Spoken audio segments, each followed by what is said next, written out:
Hey guys, HDvee here, and welcome back to a brand new video going over Pokemon Sword and Shield. Now, in today's video, we're going to go over another interview from the man, the myth, the legend himself, Junichi Masuda. Of course, a lot of controversy going around about these games at the moment, so any kind of light shedding onto these games is very welcome. So, of course, there's a brand new interview on the actual Pokemon website, so we're going to go over it today. It's quite a long interview, so I'm just going to skim through it and just go over the important points. But if you're excited for the video, be sure to drop a like down below. It really does help out. Leave a comment again, your thoughts and feelings about this whole charade, about this whole no national dex, Mega Evolution, Z moves. Let me know what your thoughts about it are. I'd love to have some interaction with you guys in the comments. I have been replying a lot more to the comments for these kind of videos because I actually want to know what you guys have to say. Of course, subscribe as well if you're brand new. Do daily Pokemon content on this channel. With all of that out of the way though, guys, let's get into the video.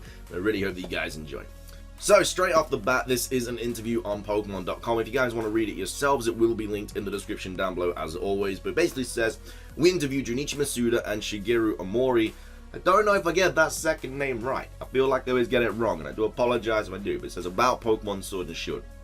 Game Freaks, Junichi Masuda and Shigeru Omori, I'm just going to say that as a name, discuss the finer details about the latest Pokemon RPG adventure. So, we obviously had a few interviews at E3 about the whole National Dex situation, and he basically explained that if you haven't really understood what's going on with that, I've got a bunch of other videos on the channel going over stuff like that. In fact, the video I uploaded yesterday was all about the National Dex. But yeah, basically they're not having the National Dex in the game because they just didn't have enough time to create all the Pokemon to the best of their abilities and put them in the games. And also, as well as that, Mega Evolutions and Z moves are just not in, just to kind of balance the game as well. So I don't know what they mean about that, but yeah, that's why. They're also got no idea about whether they're going to be including the rest of the Pokemon through patches and updates as the games develop and stuff. But anyway, it says the annual E3 Expo is an exciting time for video games. All that's just the intro. So designing the Galar region. So Pokemon.com. One of the first things we wanted to ask about is the theme of Pokemon Sword and Pokemon Shield. What do you hope the players get out of the experience in the Galar region?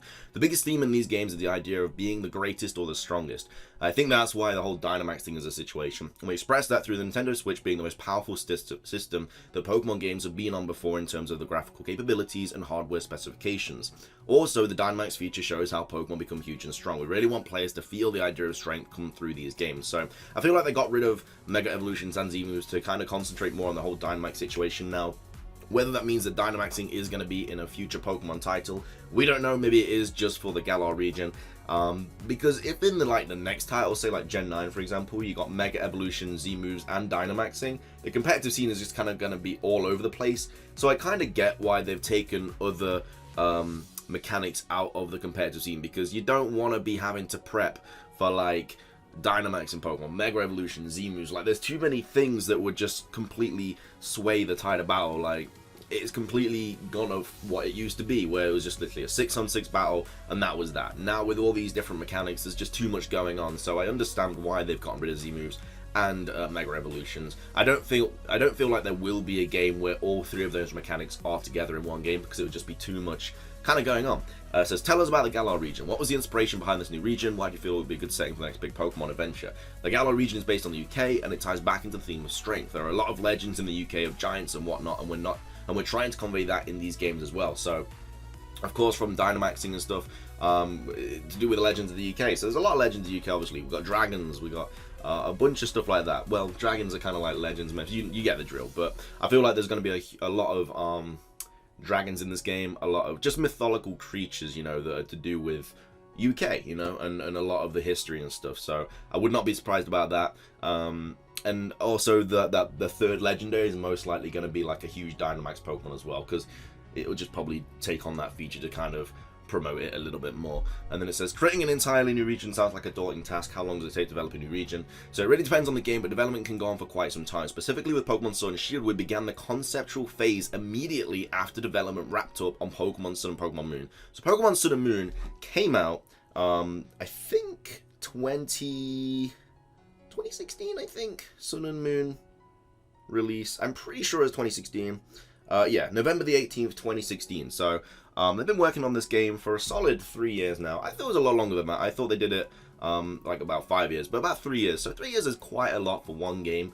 But it says the concept phase took about a year, and then we moved on to full production. All of that, along with the debug phase, took about 3 years.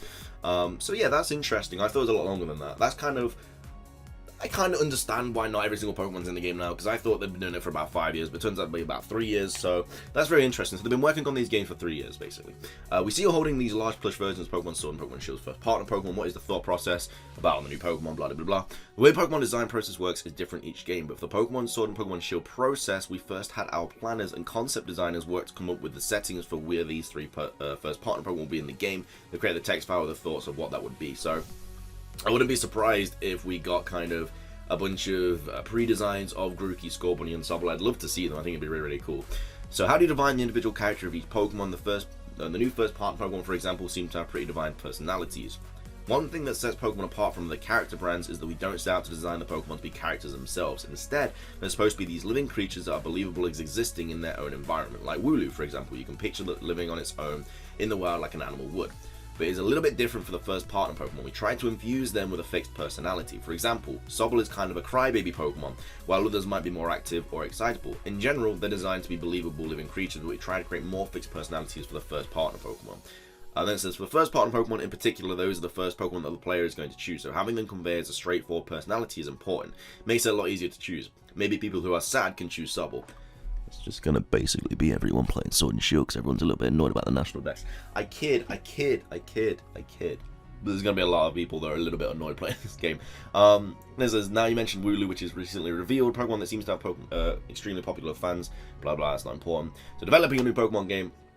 What did you learn about the Switch development during Pokemon Let's Go Pikachu and Eevee? Blah blah blah. I don't think any of this is important, really. We did learn a lot that we had to use from a programming perspective. We were able to use a very similar code base when we were working on Pokemon Sword and Shield. Without having more of those games, we probably wouldn't have been able to develop Pokemon Sword and Shield at this time.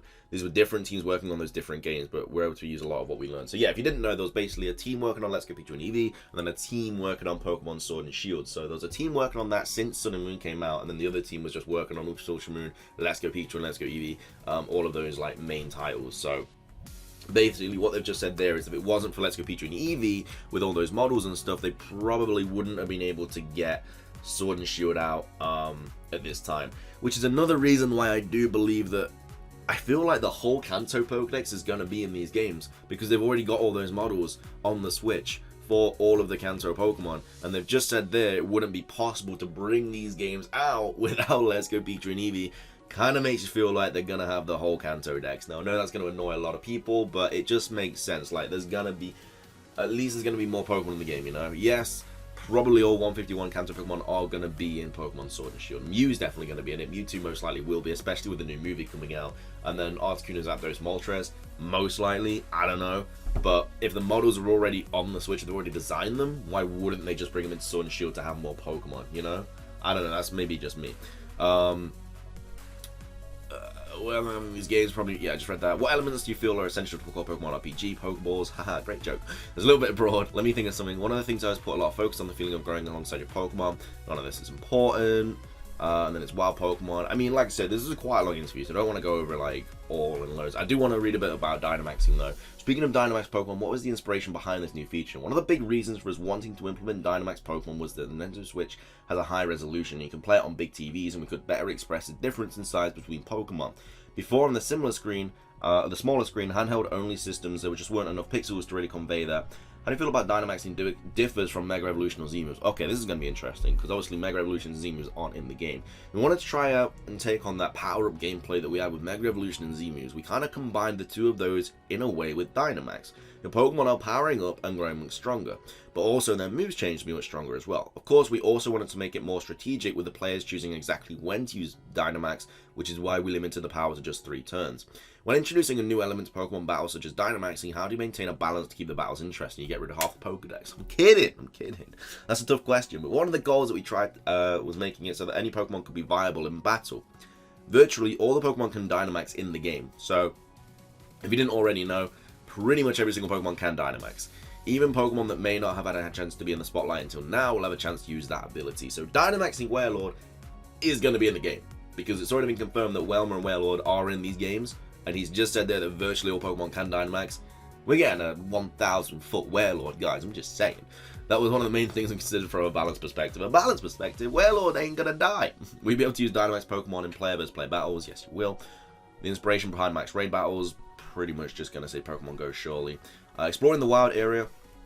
So about the wild area, how does it differ from the traditional routes in RPGs? Our thing behind the wild area is how it's different from the typical routes is what we wanted to create a place where it would be interesting to come back every day and see what has changed. So that's what I really like about the wild areas. It's definitely going to help out the replayability, especially with Pokemon Home not coming out until early 2020. You're going to want to come back to the wild area every single day, because I think what they mean is that like a different Pokemon is going to spawn on Monday, Tuesday, Wednesday, Thursday, Friday. So you kind of have to come back, and as well as those days, you're gonna have like different weather conditions. You're gonna have like day night cycles, you know. So on a Monday, all these different Pokemon appear in terms of the weather and stuff, and then on Tuesday again, all these different Pokemon. So you really gotta just keep coming back to collect the Pokedex, especially since Home isn't out till early 2020. If you want to get the shiny charm and stuff, then yeah, you gotta really put in a lot of hours to complete this Pokedex. At the same time, I think there's a lot of enjoyment not knowing what you're gonna get. It's kind of a different thought process when you're engaging with both systems. I wanted to have both Pokemon Sword and Shield preserve the discovery of going. Okay. And then the music of the Galar region. Honestly, let me just say right now, the music of the Galar region, incredible, man. It actually sends shivers down my body when I listen to the new trailer with the it's just incredible. But that's pretty much everything for this for this old little interview. If you do want to read it yourself, like I say, it's in the description down below. If you did enjoy the video though, be sure to drop a like down below, leave a comment. Again, I do want to be a little bit more interactive with you guys in the comments, and let me know what your thoughts and feelings are about this whole situation. And of course, subscribe as well if you're brand new. That's everything from me though, guys. Thank you so much for watching. Have an amazing rest of your day, and until next time, peace.